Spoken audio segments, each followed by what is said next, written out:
Seguimos com outros assuntos, porque a Câmara dos Deputados aprovou também um projeto legislativo que suspende partes de um decreto que foi assinado pelo presidente Lula em julho de 2023, que dificultavam o uso de armas de fogo autorizadas pela lei.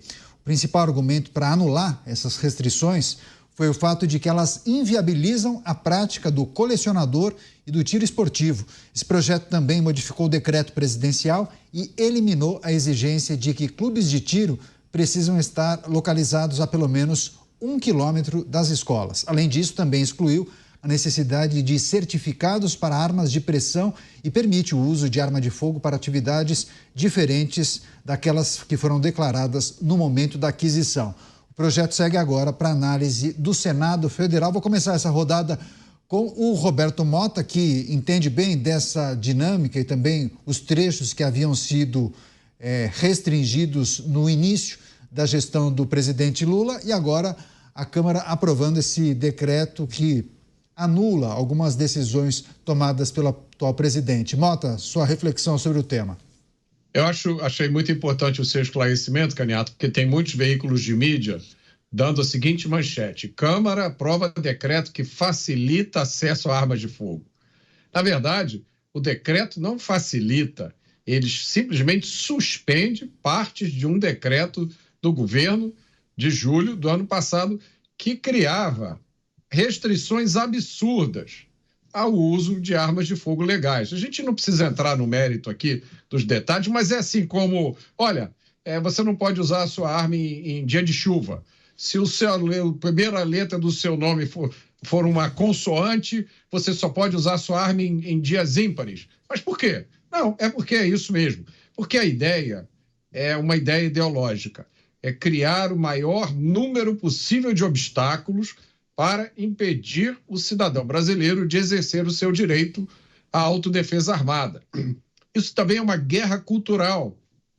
Faz parte de um esforço feito há muitas décadas aqui no Brasil para criar nas pessoas a mentalidade de que arma é uma coisa ruim. Eu conheço muitas pessoas inteligentes, sensatas, cultas, que têm horror a armas de fogo porque arma é uma coisa ruim, elas repetem. Mas arma é um instrumento que pode servir para o ataque ou para a defesa, para o bem ou para o mal. Só que hoje, no Brasil, a maioria das armas está na mão dos criminosos. E essa situação precisa mudar de um jeito ou de outro. Pois é, uma correção necessária na sua avaliação, Dávila? Olha, é inacreditável como as pessoas, e aí é a política de esquerda, não aceita o veredito das pessoas. Nós fizemos lá atrás um plebiscito a favor da arma. Foi aprovado popularmente quando toda a inteligência jogou contra, tentou fazer a cabeça das pessoas, mas foi aprovado. Desde então, todo governo de esquerda que está no poder tenta fazer alguma coisa para cercear a utilização de armas e não respeitar a vontade da maioria absoluta da população. Então nós precisamos, na política, uma das principais coisas é nós sabermos ganhar e perder. Em algumas coisas nós vamos perder. E ao perder, tem que aceitar a derrota e não ficar tentando sempre arrumar um atalho para caçar aquele direito confirmado pelo Congresso e confirmado pela opinião pública no plebiscito. Vamos deixar com que as coisas sejam do jeito que a lei já determina. Para de criar atalho para tentar manipular uma lei que representa a vontade do povo. E essa lei é: o cidadão tem direito absoluto a ter arma de fogo. É isso, programas Pingos nos Is repercutindo uma decisão da Câmara Federal, aprovando um projeto que suspende trechos do decreto do presidente Lula em relação às armas de fogo. Você, Cristiano Beraldo, o que é preciso destacar e trazer para o debate, por favor. Bom, Caniato, é interessante que a gente vê, ao mesmo tempo em que se procura garantir privilégios e benefícios a pessoas que cometem crimes, ao mesmo tempo que a gente vê toda essa defesa de um comportamento social que vai contra a família, que menospreza o valor da educação, da disciplina, do respeito, da responsabilidade. A gente vê uma militância muito ativa rumo à baderna. E aí, concomitante a isso, a gente vê também essa mesma militância usar a ideologia para criminalizar pessoas que têm o direito, que exercem o seu direito de se defender de forma legal, lícita. As armas de fogo legais que estão nas mãos das pessoas devidamente autorizadas é uma fração pequena se comparado ao número de armas de fogo que entraram ilegalmente no Brasil, que estão circulando de forma ilegal e que são usadas para o cometimento de crime. Quer dizer, a gente ouve esse discurso, não parece que estamos num país onde mais de 40 mil pessoas morrem assassinadas todos os anos, e esses assassinatos sequer são resolvidos, que não 8% dos assassinatos que são investigados e são resolvidos. Então, parece que a gente vive em mundos diferentes e não é possível que queiram tirar das mãos das pessoas de bem a possibilidade de se defenderem minimamente diante de uma realidade em que a sociedade não é defendida por quem deveria. Porque se demonizou, inclusive, o papel da polícia, se estrangulou o investimento nas polícias. A polícia é tratada como bandido e me chamou muita atenção a fala do ministro da Justiça defendendo o uso de câmeras corporais pelas polícias, dizendo, ele em primeiro lugar citou que as câmeras estavam ali para proteger a população, ou seja, proteger a população da atividade da polícia. Então, esse contexto de criminalizar o que é certo e defender o que é errado é enlouquecedor no Brasil, nos coloca numa situação que nada faz sentido, você não consegue explicar essas coisas para alguém que vem de fora, porque o Brasil se torna um país indecifrável, Canhado. Pois é, agora, Mota, você destacou na abertura do seu comentário cobertura de parte da imprensa quando trata desse caso e trouxe a informação das manchetes que você chegou a acompanhar em alguns veículos de comunicação. Agora, por que há tanta força desses grupos que são contrários às pautas ligadas a armas ou à facilitação do acesso a armas para grande parte da população? Por que esses grupos têm tanta força junto aos órgãos de imprensa ou junto à opinião pública ou também organismos não governamentais? Devido à hegemonia do discurso que eles tiveram nas últimas décadas aqui no Brasil, Caniato. O Pingos nos Is tem um papel importante na mudança dessa mentalidade. Mas se você olhar a mídia de uma forma geral, a mídia é desarmamentista. Ela é contra as armas. Mas se você fizer uma análise lógica da situação no Brasil, você vai encontrar a situação que eu descrevi. Eu moro aqui no Rio de Janeiro, aqui a menos de 1 quilômetro de onde eu moro, há pessoas armadas com fuzis. Eles estão lá. Do mesmo jeito, há pessoas armadas com fuzis, provavelmente em centenas de outros locais aqui no Rio de Janeiro. Até onde eu sei, no Rio de Janeiro são 1.700 comunidades, mais ou menos, todas dominadas pelo narcotráfico. Vamos que metade delas tenham fuzis, você vai ver que é um número enorme. E aí eu pergunto a você, Caniato, onde está o Plano Nacional de Combate aos Fuzis Ilegais? Onde está a mobilização das nossas instituições?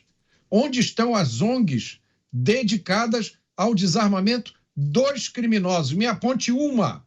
Me aponte um esforço integrado, um discurso de ministro endereçando esse ponto. As armas de guerra que estão na mão dos narcotraficantes. A gente não vê. O que a gente vê é isso que o Cristiano Beraldo disse, tá?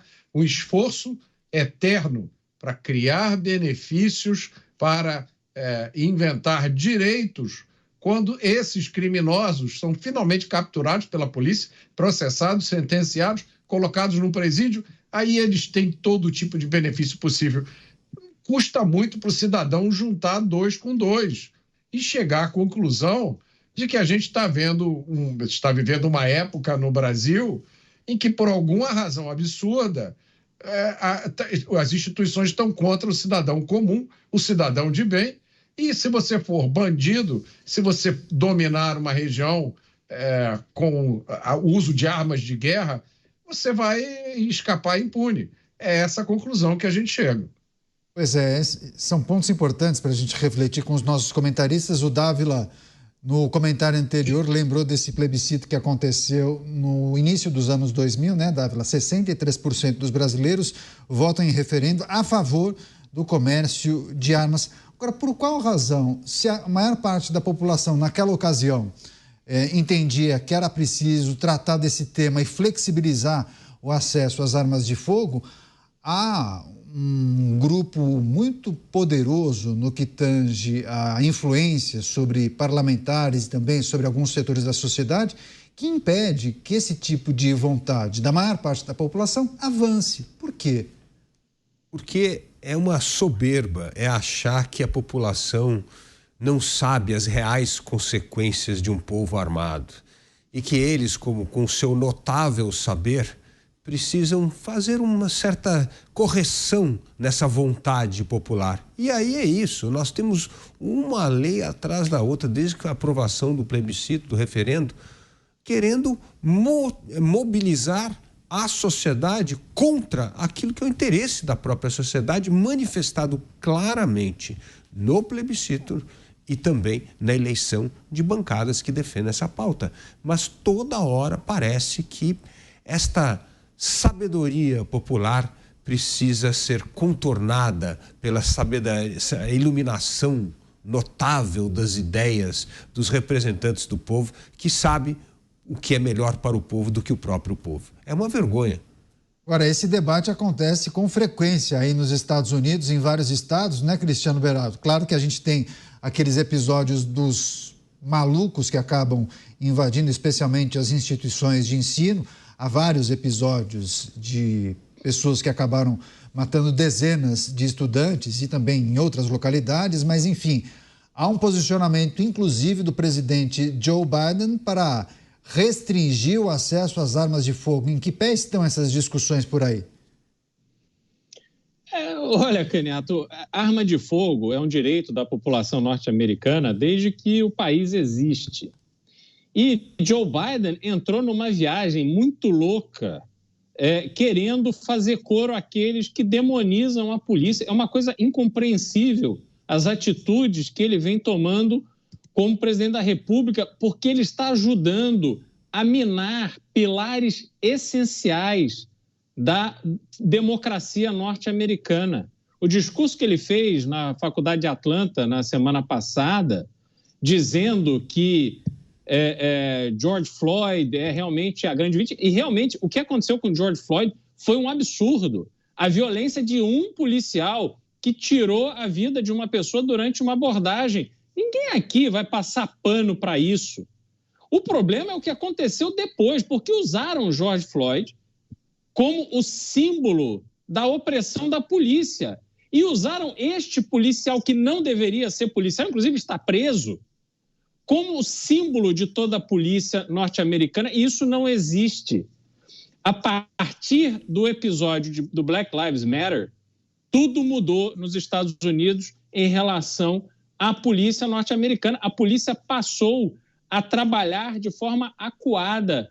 Isso é um problema muito grave. O Partido Democrata tem sido responsável pelo enfraquecimento do senso de segurança. E aí você vê os índices de violência aumentando. Você vê notícias que até pouco tempo não corriam pelos jornais norte-americanos. Pessoas sendo assassinadas em Los Angeles, inclusive semana passada, ou essa semana ainda, foi um ator que foi morto numa abordagem, num assalto. Você vê cracolândias se multiplicando por cidades importantes como Austin, no Texas. Você vê todo tipo de problema que não existia. A maconha comendo solta em Nova York. Tudo aquilo que Rudolph Giuliani fez e conquistou para Nova York a partir de uma linha dura contra o crime, contra o tráfico de drogas, hoje está retornando, esses problemas estão retornando a Nova York, porque essa mentalidade sem pé nem cabeça dos democratas vem produzindo isso, que vai resultar só em pobreza, vai resultar numa população menos capaz, vai resultar num país mais fraco. Então, a longo prazo, essa discussão de armas, que começa assim e tal, vai desembocando neste país fraco. Aconteceu com os Estados Unidos. E o Brasil, então, é um exemplo de que nunca a sociedade conseguiu efetivamente se fortalecer contra aquilo que a oprime, porque as pessoas que têm armas lícitas são sempre demonizadas.